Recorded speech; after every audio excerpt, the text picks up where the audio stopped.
Hello, my readers, and welcome back to our channel. Today we're going to read a shortened classic, and this is called Alice in Wonderland. I'm sure you've heard of it.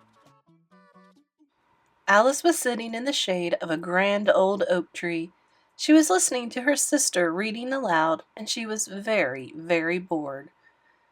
At that moment, a white rabbit ran past. He was dressed in a waistcoat and was carrying a pocket watch. "I'm late!" he cried. "I'm late! I'm late!" "How curious! Tick-tock, tick-tock. I'm late!" Alice decided to follow the rabbit. Suddenly he disappeared into a large hole. Alice peered into the hole, wishing she could see where the rabbit had gone. Then the soft earth gave way, and Alice began to fall. Down, down, down she went. Alice felt like she would never reach the bottom until suddenly, bump! Help! Alice found herself in a long corridor with doors on both sides. She spotted a tiny key. Ouch! Drink me. I'm late! Alice picked up the small key. It must be for that tiny door. But however will I fit through? Thought Alice. Then Alice saw a small bottle. The tag on the bottle read, "Drink me." So she did. Alice suddenly shrank to the perfect size to fit through the door, but now Alice no longer had the key, as she had left it on the table. "I've shrunk." Then she saw a cake with the words, "Eat me." So she did. Alice grew so tall that her head hit the ceiling. Alice wondered what she should do next when she saw the white rabbit again. The rabbit pulled a big bunch of keys out of his pocket. He unlocked a little door, went through, and then shut the door behind him. "I'm late!"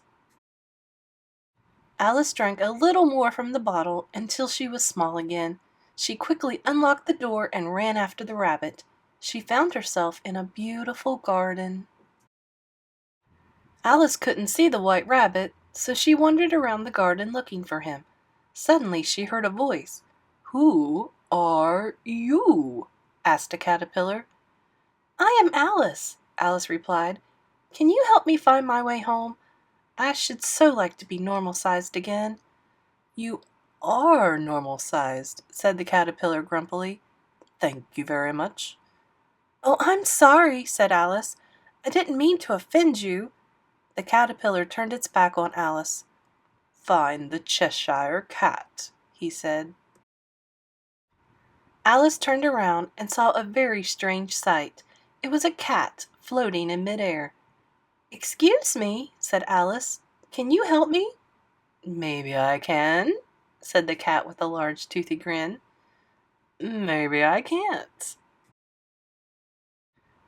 "Could you tell me how to get home?" asked Alice. "Maybe the Hatter will know," said the cat, wafting his tail towards a table set for a tea party. "But now I really must be going." And with that, the cat disappeared. Alice ran over to the table laid for tea. At one end sat a man in a top hat and a hare. Asleep on the table was a little dormouse. "Who invited you?" said the Hatter. "There's no room." "But there is plenty of room," Alice argued.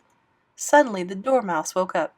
"Time for tea!" he cried, and the hare and the Hatter suddenly got up and switched seats. "See?" cried the Hatter. "No room." Alice was growing tired of this odd place. She spotted a strange-looking door in a tree trunk. "I don't want any tea anyway," she said. "I'm leaving." Alice pushed the door and stepped into the grounds of a large palace with red rose bushes. Alice spotted a playing card. He was painting one of the white roses red. "What are you doing?" asked Alice. "The Queen of Hearts only allows red roses in her garden," said the playing card. "Please, let me help." Alice picked up a paintbrush to help when suddenly the Queen appeared. "What are you doing in my garden?" she bellowed. "She's come for the game," said the playing card. The queen led Alice to a lawn where a game of croquet was in play. Flamingos were being used as mallets and hedgehogs as balls. Alice was having quite a fun time until Queen shouted, "Where are my jam tarts?" and ran over to Alice. The queen's face was bright red with anger. "You must have stolen them," she cried. "Take her to the court at once."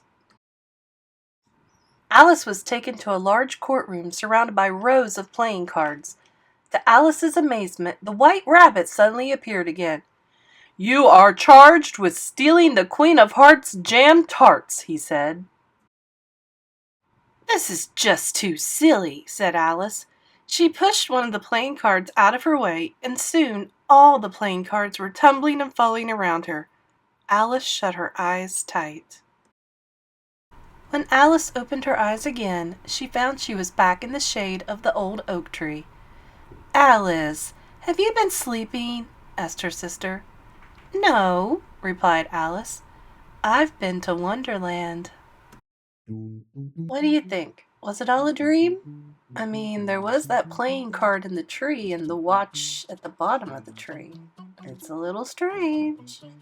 Well, don't forget to like and subscribe so we can see you in another story.